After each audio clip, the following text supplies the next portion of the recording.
Hello, Steve White, Steve Arts 89. Well, the Ghostbusters Frozen Empire trailer came out the other day, and I was looking at the box office because I was just curious how the last film did, because I think the last time I looked it wasn't quite finished or something. I couldn't remember. And I found a couple of interesting things, and I want to talk about it in the review for the trailer, but I totally forgot. I thought just do another video.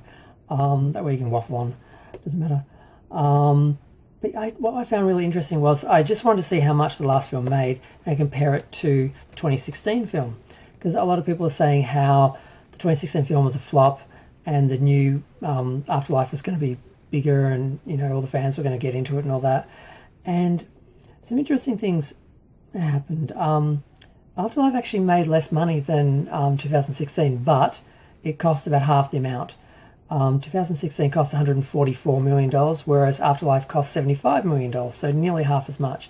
So you know how the budget works and all that. So it was a more profitable film, and had they spent less on Ghostbusters 2016, it wouldn't have been as badly regarded and it wouldn't have been as easily called a flop, because it did make some money. It made about 128 million domestic and another 100 worldwide, so it made 229 million. And Afterlife made 129 million domestically and about 44 internationally, so it only made 204 million. So it made less, about 25 million less, mostly international, but domestically it made virtually the same amount of money, which is interesting. Then when you look at the other films, they all made basically 200 and something million.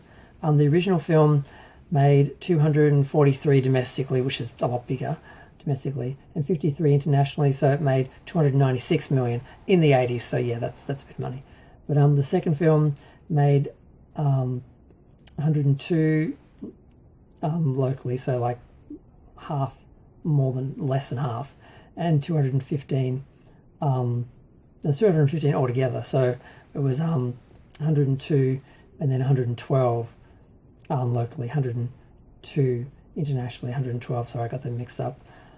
And it had a $29 million opening, whereas the original had a $13 million opening.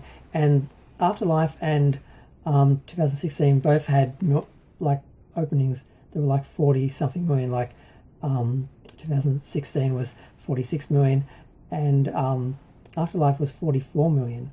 So 46 versus 44. So they basically had the same opening and the same domestic box office. The difference was international. Apparently they didn't push Ghostbusters Afterlife internationally. I'm guessing they didn't push it, or it would have done better.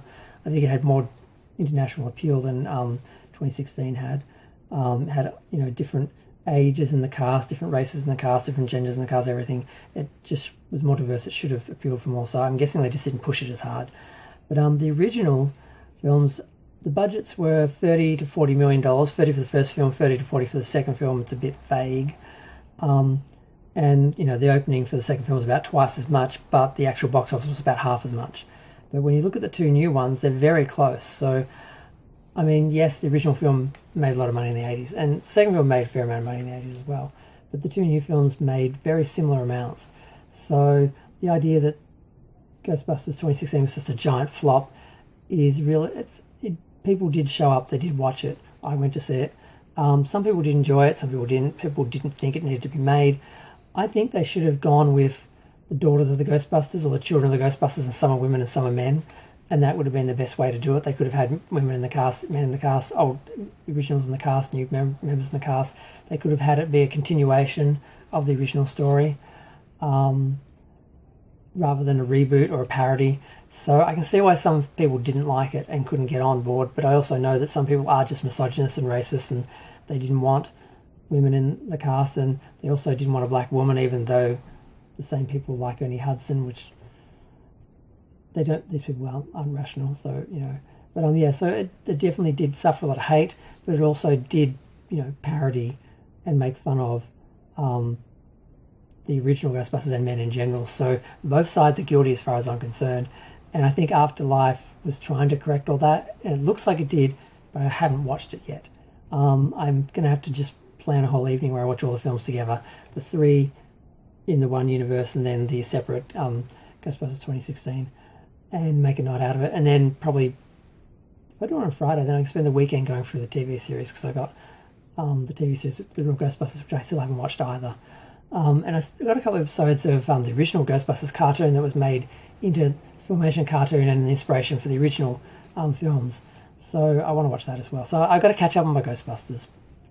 But I just want to talk about the box office for a minute, because I thought it was interesting to see that their performance wasn't that different in some ways.